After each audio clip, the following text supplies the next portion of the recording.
Долоод нь босоо пүршин дүүжинг тэнцвэрийн байрнаас 20 см зай шилжүүлж орхиод хэлбэлзүүлв. Пүршин дүүжин дахиад явчлаа. Ингээд түүнийг яасан тэнцвэрийн байрлалаас 20 см зайд шилжүүлсэн гэж байна. Пүршин дүүжингийн гармоны хэлбэлзлийн үе нь 2 секунд. А-гийн сая хэлчихлээ. 20 см буюу 0.2 м. Ингээд үзчихээ бүгдээр ийшээгээ 20 см шахсан Y гэж үзэж байгаа чиглэлд энэ А болно гэсэн үг. Y тэнцүү А cos omega t гэдэг энэ хуулинд захирагдаж байх учиртай. Энийг энэ дотор хийчихье. Орлуулъя. Y гэдэг нь A 0.2 cosinus omega t. Omega олъё 2π-г хуваах нь t 2π 6 t маань 2 3 рад 9 секунд. Энэ дотор 3-ыг үржих нь t байх нэ. Энэ миний хөдөлгөөний тэгштгэл.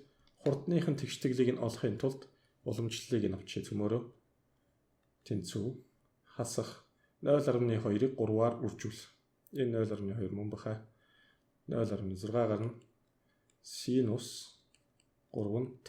Муухай биччихээ тэрийг өөрөө ч ойлгохгүй байна. А хэрхэн олох вэ? Эндээс дахиад уламжлал авчиж бүгдээрээ хасах 0.6-ыг дахиад 3-аар үржүүл 1.8 косинус 3t гэсэн ийм хугацаанаас хамаарах тэгштгэлүүд гарч ирлээ. 8 дугаар бодлого. Гармоныг хэлбэлзэл хийж буй биеийн хөдөлгөөний тэгштгэл нь Y тэнцүү 0.4 синус 2.5 pt метр хуулиар өгөгдөжээ. Хугацааны дараах агшнуудад биеийн босоо байрлалыг олооч гэсэн мэн Т харсан газар эдгээрийг нэг нэгээр нь орлуулъя цөмөрөө. Ад нь Y 0.4 син 2.5 p үржих нь тэг синус тэг гардаг. Тийм учраас энэ тэг гарах нэ. Б нь адилхан энийг штрихгий 0.4 синус 2.5 p маань 0.1 тэг 125 p тэг 125 4-ний 1 p 184 45 градус. Син 45 язгуур дээр 2-ыг хуваах нь 2 гардаг. Язгуур дээр 2-ыг хуваах нь 2. Энэ бол 0.2 язгуур дээр 2 метр байх нь. Сийг нь олъё цөмөрөө.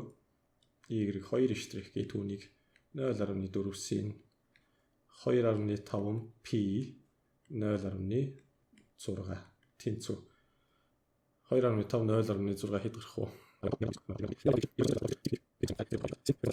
Энэ хасах 4 метр гарах нэ. 0.4 метр. 9-р бодлого. Пүршин дүүжингийн масс нь 200 г. Ачааг тэнцвэрийн байрнаас 8 см зайд шилжүүлж чөлөөтэй орхисноор хэлбэлзэх ба хурдны далаац нь 40 см/сек байсан бол пүршний хатыг олооч гэж байна. Пүршин дүүжингийн Т хэрхэн яаж бичдэг вэ гэхээр тэр маань 2p массыг хуваах нь k байдаг. Энэ дээрээс хөөе массыг нь өгчихсэн байна. K нь мэдэгдэх байна. Мөн цаашлаад омега гэдэг нь 2p хуваах нь t тэ. Тэнцүү энэ дээрээс бас үеийг бүгдээрээ олж болж байна те. За 8 см зайд гээд А өгсөн байна. Энэ бол 108 м гэсэн үг. Энэ 0.2 кг гэсэн үг. Хурдныхын далаацыг нь 40 см/сек гээд өгсөн байна. Хурдны далаацыг бичээ. А үчиг нь омега. Энэ дээрээс омегийг олчих болж шít. Омега гэдэг нь V0-ыг хуваах нь А гэсэн үг. 40 см/сек. Сантиметр хэвээр нь биччихье. Яагаад вэ гэхээр А нь угаасаа бас 8 см байгаа юм. Энэ дээрээс 5 радиан секунд гарах нь үүнийг энд орлуулаа биччихвэл Т бүгдээр олж болох нь Т гэдэг бол 2π-г 5 туваасната тэнцэх нь π-г 3-аар авчи 6-г 5 тувай 1.2 секунд Т гэж гарч ирэх юм байна. Олсон үеийг орлуулад бүгдээрээ хатыг нь илэрхийлье. Т-г хуваах нь 2π энэний квадратыг авчи. Энийг нэгдүгээр тэгштгэлгүй. Нэгдүгээр тэгштгэлийн квадратыг авч байгаа шүү. M-ийг хуваах нь k. K энэ дээрээс юу гэж гарч ирэх нь вэ? Ямар ч үс M байх нь байна. 4p квадрат энд хуваах нь үеийн квадратад хувааж өгөх нэ бүгдээ. 4-ийг үржих нь 3 3 9 гэж үзчихье. Массыг нь 200 г 0.2 кг 1.2-ийн квадрат 5 ньютон метр. 10 дугаар бодлого пүршин дүүжингийн масс 2 кг, ачааг тэнцвэрийн байрнаас 0.1 м зайд шилжүүл чөлөөтэй орхисон байна. Энэ маань А гэсэн үг. Масс нь 2 кг. 2 секунд үетэй гармоник хөдөлгөөн хийсэн байна. Тайрдаст үйлчлэх хүчний хамгийн их утгыг олоо гэж хэлсэн байна. Тайрдаст үйлчлэх хүчний хамгийн их утга нь массыг хурдтгалын хамгийн ихээр үржүүлсэнтэй тэнцүү буюу хурдтгалын далайцаар үржүүлсэнтэй тэнцүү. Хурдтгалын далайцыг хэрхэн яаж олох вэ? Хурдтгалын далайцыг үржих нь омегагийн квадрат гэж олдог. Омега квадрата энэ үеэсээ хөөгөөд бүгдээрээ олчий. Яаж олох вэ гэвэл омега гэдэг нь 2π хуваах нь t байдаг. Ингээд π гарах нь байна. 3 радиан секунд гэж π 3-аар бай бүгдээрээ. Ингээд орлуулбал 0.1 метр үржих нь 3 рад квадрат 9 0.9 метр секунд квадрат гарах нь байна. Орлуулъя 2 кг 0.9 1.8 ньютон хамгийн их хүчээр үйлчлэх нэ F0 гэж түүнийг. Шилжилтийн ийм зайд тайрдас ямар хурдтай байх вэ гэж асуусан байна. Шилжилтийн хам тэгшдэглийг бүгдээрээ бичиж бэдэн. Энэ бол А байла. Одоо ингээд бид нь x тэнцүү A косинус омега t гэж бичнэ. A маань 0.1 косинус омегаг түрүүн олсон 3t байх нэ. Энийг сайн хараарай. V буюу хурдын нь бол бүгдээрээ хурд нь хасах 0.1-ийг 3-аар үржүүл 0.3 sin 3t байх нь. Хурдтгалыг нь олчих бүр хэрэг болж юу юм агад хасах 0.9 cos 3t гарах нэ. Эдгээр тэгшдэглүүд чухал. Одоо юу гэж хэлсэн бэ?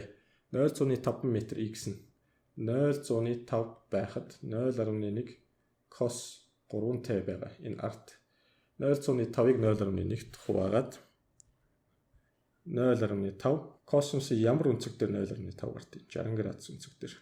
Тэгвэл 3t маань өөрөө 60 градус өнцөг байна. Энийг хэдгээр тэгштгэл гэх үү? 2 дугаар тэгштгэл, энийг 3 дугаар тэгштгэл гэж.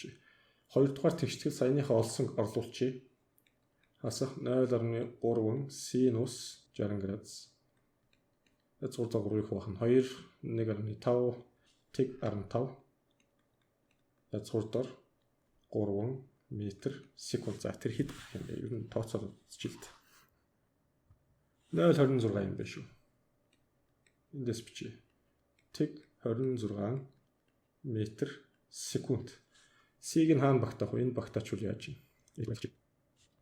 C шилжилтийн тэг E метр зайд тайрдаст үйлчлэх хүч ямар байх вэ гэж асуусан байна. А-г нь болно гэсэн үг. Хасах 0.9 cos 60. Cos 60 0.5 хасах тэг 45 метр секунд квадрат гэсэн үг. Массаар нь үржүүлэн масс нь 2 кг юм байна. Энэ жижигхэн зэн дээр үржүүлж яаж юм?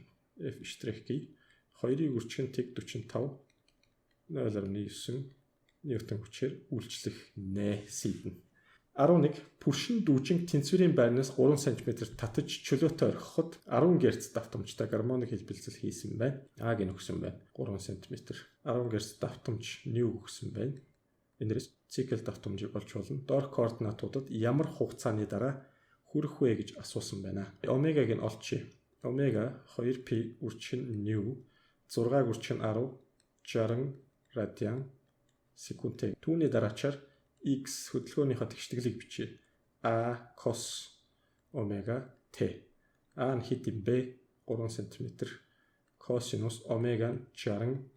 За энийг 60 гэхээс илүү ингэж биччихвэл яаж юм? 20π гэж биччихвэл дараа нь хэлбэрчлэх юм байна. За нэг ийм тэгштгэл дээрээс л одоо явж өгөх нэ бүгдээрээ. 1.5 см зайд хизээ хүрэх вэ? Аад нь 1.5 тэнцүү 3 cos 20π t болох нь байна.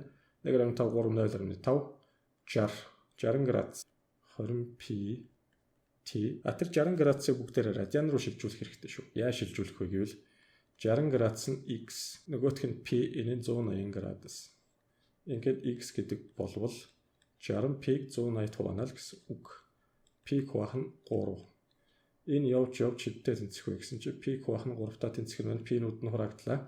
Ингээд энэ дээрээс эхний хугацаа нь нэгийг хуваах нь 60 секунд гарах нь байна. AB нь хасах 3 см. Хасах 3 тэнцүү 3 cos 20π t cos хасах 1 гэдэг чинь тийм ээ 180 байна. 180 чинь 1π гэсэн үг 20π t тэнцүү 1π p-нүүд нь хураагдлаа t штрих гэх түүнийг штрих. Ийм хугацааны дараа энд дурдсан байгаа координатууд дээр очих юм байна.